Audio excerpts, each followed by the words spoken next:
ನನ್ನ ಹೆಸರಿನಲ್ಲಿ ಹಾಗೂ ಬಂಟರ ಯಾನೆ ನಾಡವರ ಮಾತೃ ಸಂಘದ ಹೆಸರಿನಲ್ಲಿ ಸಾಮಾಜಿಕ ಜಾಲತಾಣ ಹಾಗೂ ಮಾಧ್ಯಮಗಳಲ್ಲಿ ರಾಜಕೀಯ ಪ್ರೇರಿತವಾಗಿ ವ್ಯವಸ್ಥಿತವಾಗಿ ಅಪಪ್ರಚಾರ ಮಾಡಲಾಗ್ತಾ ಇದೆ. ಮಾಧ್ಯಮಗಳಲ್ಲಿ ಬರುವ ಹೇಳಿಕೆಗಳಿಗೂ ನನಗೂ ಯಾವುದೇ ಸಂಬಂಧ ಇಲ್ಲ. ನಾನು ಯಾವುದೇ ಪಕ್ಷವನ್ನ ಬೆಂಬಲಿಸಿ ಹೇಳಿಕೆ ಕೊಟ್ಟಿಲ್ಲ. ಇದರ ಬಗ್ಗೆ ಚುನಾವಣಾ ಆಯೋಗ ಮತ್ತು ಪೊಲೀಸರಿಗೆ ದೂರು ನೀಡಿದ್ದೇನೆ. ಇಂತಹ ಅಪಪ್ರಚಾರಕ್ಕೆ ಯಾರು ಕಿವಿಗೊಡಬಾರದು ಅಂತ ಬಂಟರ ಯಾನೆ ನಾಡವರ ಮಾತೃ ಸಂಘದ ಅಧ್ಯಕ್ಷ ಅಜಿತ್ ಕುಮಾರ್ ಮಾಲಾಡಿ ಹೇಳಿದ್ದಾರೆ. ಬಂಟರ ಮಾತೃ ಸಂಘವು ಶತಮಾನ ಇತಿಹಾಸವನ್ನ ಹೊಂದಿದೆ. ಇದರಲ್ಲಿ ಎಲ್ಲಾ ಪಕ್ಷಕ್ಕೆ ಸೇರಿದ ಸದಸ್ಯರು ಇದ್ದಾರೆ.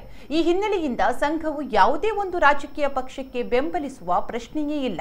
ಸಂಘ ತಟಸ್ಥ ಧೋರಣೆಯಲ್ಲಿ ಕಾರ್ಯನಿರ್ವಹಿಸುತ್ತಿದೆ. ಈ ಹಿಂದೆ ವಿಧಾನಸಭಾ ಚುನಾವಣೆ ಸಂದರ್ಭದಲ್ಲೂ ಇದೇ ರೀತಿ ರಾಜಕೀಯ ಲಾಭಕ್ಕಾಗಿ ನನ್ನ ಹೆಸರು ಬಳಸಿಕೊಂಡು ನಾನು ಒಂದು ಪಕ್ಷಕ್ಕೆ ಬೆಂಬಲಿಸಿದ್ದೇನೆ ಎಂಬ ರೀತಿಯಲ್ಲಿ ಅಪಪ್ರಚಾರ ಮಾಡಿದ ಉದಾಹರಣೆ ಇದೆ. ಹಾಗೆಯೇ ಲೋಕಸಭಾ ಚುನಾವಣೆಯಲ್ಲೂ ಇದೇ ರೀತಿ ಅಪಪ್ರಚಾರ ನಡೆಸಲಾಗ್ತಾ ಇದೆ. ಈ ರೀತಿ ಕೆಲವು ಮಾಧ್ಯಮಗಳಲ್ಲಿ ಹಾಗೂ ಸಾಮಾಜಿಕ ಜಾಲತಾಣಗಳಲ್ಲಿ ಬರುವ ಹೇಳಿಕೆಗಳಿಗೂ ನನಗೂ ಯಾವುದೇ ಸಂಬಂಧ ಇಲ್ಲ ಅಂತ ಅಜಿತ್ ಕುಮಾರ್ ಮಾಲಾಡಿ ಸ್ಪಷ್ಟಪಡಿಸಿದ್ದಾರೆ. ನನ್ನ ತೇಜಾವಧೆ ಮಾಡುವಂಥ ಕೆಲಸವನ್ನು ಸುಳ್ಳು ವಾರ್ತೆಗಳ ಮೂಲಕ ಅಥವಾ ವಾಟ್ಸಪ್ನ ಮೂಲಕ ಪ್ರಸಾರ ಮಾಡುತ್ತಾ ಬರ್ತಾ ಇದ್ದಾರೆ. ಯಾರು ಮಾಡುತ್ತಾ ಇದ್ದಾರೆ ಎಂದು ನನಗೆ ಗೊತ್ತಿಲ್ಲ. ನಿರಂತರವಾಗಿ ಈ ಕೆಲಸ ಆಗುತ್ತಾ ಇದೆ. ಇದರಿಂದಾಗಿ ಮುಖ್ಯವಾಗಿ ನಾನು ಹೇಳ ಬಯಸುವುದೇನೆಂದರೆ, ನಾನು 111 ವರ್ಷದ ಇತಿಹಾಸ ಇರುವ ಬಂಟರ ಯಾನೆ ನಾಡವರ ಮಾತೃ ಸಂಘದ ಅಧ್ಯಕ್ಷನಾಗಿದ್ದೇನೆ. ನಮ್ಮ ಸಂಘವು ಜಗತ್ತಿನಲ್ಲಿರುವ ಎಲ್ಲ ಬಂಟರ ಸಂಘಗಳಿಗೆ ಮಾತೃ ಸಂಘವಾಗಿದೆ.